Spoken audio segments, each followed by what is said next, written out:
अनम जी। हाँ जी। अरे, अनम ही है, अंसारी नहीं है। जी अनम जी, क्या हाल चाल? बढ़िया। मोमिना है आप? मतलब मुस्लिम हूँ। मुस्लिम है, अभी भी मोमिना है? नहीं हूँ। हाँ। अच्छा, नमाज नमाज पढ़ती हैं आप भी? अ, जुम्मे की बस। कोई सूरा सुना सकती है आप? हाँ। कुल सुनाइए। अल्लाह अल्लाहु समद लम यलिद वलम यूलद वलम यकुल लहू कुफुवन अहद। जुमा की कितनी रकात फर्ज होती है? 4। जुमा की 4 रकात फर्ज होती है। हाँ जी। यार अभी मैं क्या बात करूं इनसे। जुमा की मतलब 4 रकात, जुमा की 4 रकात कब से फर्ज होने लग गई? 4 ही तो फर्ज होती है। अच्छा, और फजर की? 2। जोहर की? जोहर की 4। रुकू में क्या पढ़ती है आप? सुभान रब्बियल अज़ीम। और सजदे में? सुभान रब्बियल अला। और जब रुकू से आप उठती है तो क्या पढ़ती है? समी अल्लाहु लिमन हमिदा। रब्बना लकल। हेलो। वाकई में ही मोमिन है, थैंक यू। जी अनम जी, क्यों अभी तक मुस्लिम है आप? मतलब मुस्लिम क्यों हैं आप? क्योंकि मैं मुस्लिम हूँ।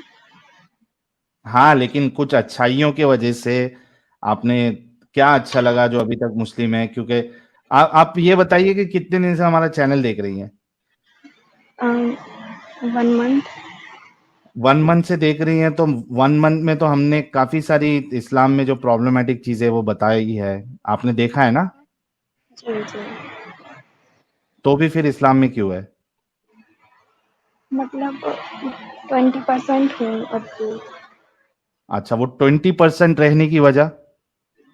मैं खुद रीड करूँगी जब।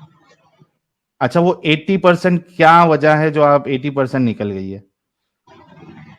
अम, एक तो वुमेन राइट्स हो गई, दूसरा वुमेन राइट? क्या लगा जी, आपको वुमेन राइट नहीं है इस्लाम में? नहीं। जैसे कुछ एग्जांपल्स दीजिए। थी जो मेरे आसपास के जो एरिया है ना, मतलब अलग-अलग कास्ट के, तो मैं वहाँ हम्म। पर जो सुनती थी ना लड़कियों के बारे में, जैसे मैं काफ़ी सबको बोलती थी कि स्टडी वगैरह किया करो और कुछ बन जाओ, ये सब चीज़ें। तो जो उनके पेरेंट्स वगैरह होते थे, तो वो मुझे ना यही बोलते थे कि लड़की को ज़्यादा पढ़ाना नहीं चाहिए, ये वो सो। तो मुझे ना ये थोड़ा वो लगता था कि ये क्यों बोल रहे हैं। हम्म। तो मैं काफ़ी मोटिवेट करती थी, अलग से लड़कियों को ले जाती थी, मतलब अपने पास बुलाती थी हम्म। और उनको समझाती थी कि पढ़ाई के बहुत ज़्यादा फ़ायदे हैं, ये सारी चीज़ें। तो जो उनके पेरेंट्स होते थे, तो वो मुझे मतलब अपने बच्चों से ये बोलते थे कि इनके साथ मत रहो, इनके साथ रहोगी तो बिगड़ जाओगी, मतलब हम्म। आज़ाद ख़्याल हो जाओगी, ओपन माइंडेड हो जाओगी। तो काफ़ी मतलब मुझे सुनने में आ जाती थी कि वो ऐसा बोलते हैं। तो ये काफ़ी मुझे ऐसा लगता था कि मतलब ऐसा क्यों बोलते हैं? मैं तो बिगड़ी हुई नहीं हूँ। तो बस इस वज़ह से तो फिर ये होता था कि वो जो है ना अलग कास्ट के हैं, मैं अलग कास्ट से हूँ, तो शायद इसलिए हो जाता हो उनके माइंड में ऐसा कुछ हम्म। कि हमारे में ऐसा होता है, तुम्हारे में नहीं होता, लेकिन हमारी बिरादरी में ऐसा नहीं होता है। ये सब सुनने को मिल जाता था, तो फिर मैं कुछ बोलती नहीं थी। काफ़ी मैं उनको समझाने की कोशिश करती थी, लेकिन यही होता था वहाँ पर। ओके। जी। और मैं बहुत कट्टर मुसलमान तो थी पहले ही।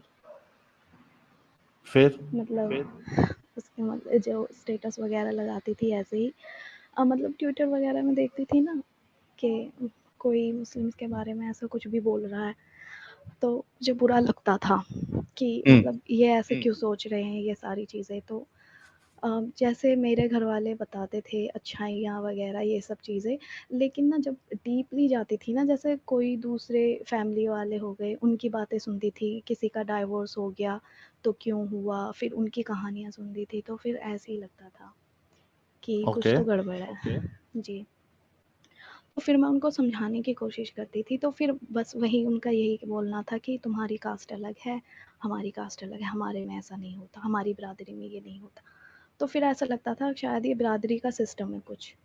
तो फिर मुझे लगा मुझे बिरादरी के बारे में स्टडी कर लेनी चाहिए, क्योंकि इस्लाम तो यही बोलता है ना इक्वालिटी है।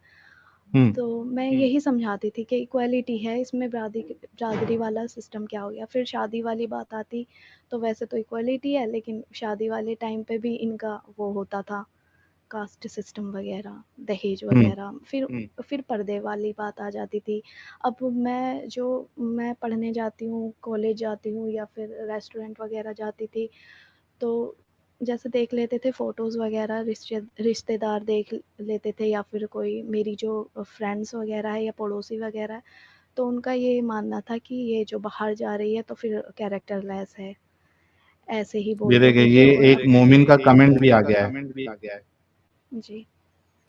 स्मार्ट बॉय नाम है, कह रहे अनम जी साफ साफ कहो कि हमें अय्याशी चाहिए। नहीं, नहीं, अय्याशी तो बिल्कुल भी नहीं की। बहुत डर लगता था अय्याशी करने में, कोई कुछ कहने ना लग जाए।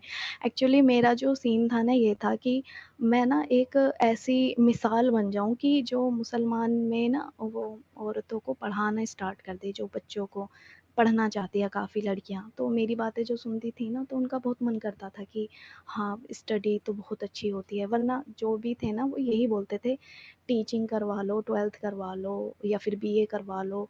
लेकिन काफ़ी टैलेंटेड बच्चे भी होते थे वहाँ पर। तो मैं उनको समझाती रहती थी कि एजुकेशन के बहुत फ़ायदे हैं, ऊपर से तुम अपने राइट्स भी समझ सकती हो कि तुम्हारे साथ क्या गलत हुआ है। ऊपर से जब डाइवोर्स वगैरह हो जाता है, तुम खुद से ही अ, अपने पास से ही कोशिश कर सकती हो कि तुम्हें आगे करना क्या है, तुम्हें डिपेंड नहीं रहना पड़ेगा। तो ये सारी चीज़ें जैसे सुनती थी ना लड़कियाँ, तो घर पे जाके बोलती होंगी। फिर उसके बाद वो उनके जो पेरेंट्स हैं वो मना करते थे कि उनके पास मत जाओ, वो मेकअप करती है, काजल लगा मतलब लिपस्टिक लगाती है, ये है वो है, मतलब कुछ भी बोल देते थे। फिर बाद में सुनने में आती थी कि उन्होंने ऐसा बोला, तो फिर मुझे बुरा लगता था कि मतलब लिपस्टिक का क्या सीन है, समझ नहीं आ रहा। मतलब एक जजमेंटल सोसाइटी है। लिपस्टिक तो वैसे फेस का बिना फेस कवर किए तो मैं बाहर जाती नहीं थी, लेकिन लिपस्टिक कहाँ से दिख गई उनको। तो काफ़ी मुझे लगता था कि शायद अनडेवलप्ड एरिया है, लेकिन जब आपकी ये वीडियोस वगैरह देखी थी तब जाकर पता चला कि ये थॉट ना बचपन से ही पुराने ज़माने से चलती आ रही है। हम्म। उसके बाद मेरा एक फ्रेंड बना, फ्रेंड नहीं मतलब मेरे क्लासमेट ही है, वो जो है ना स्टेटस लगाता था ऐसे ही मुस्लिम के अगेंस्ट, तो मेरी उससे थोड़ी बहस हो जाती थी।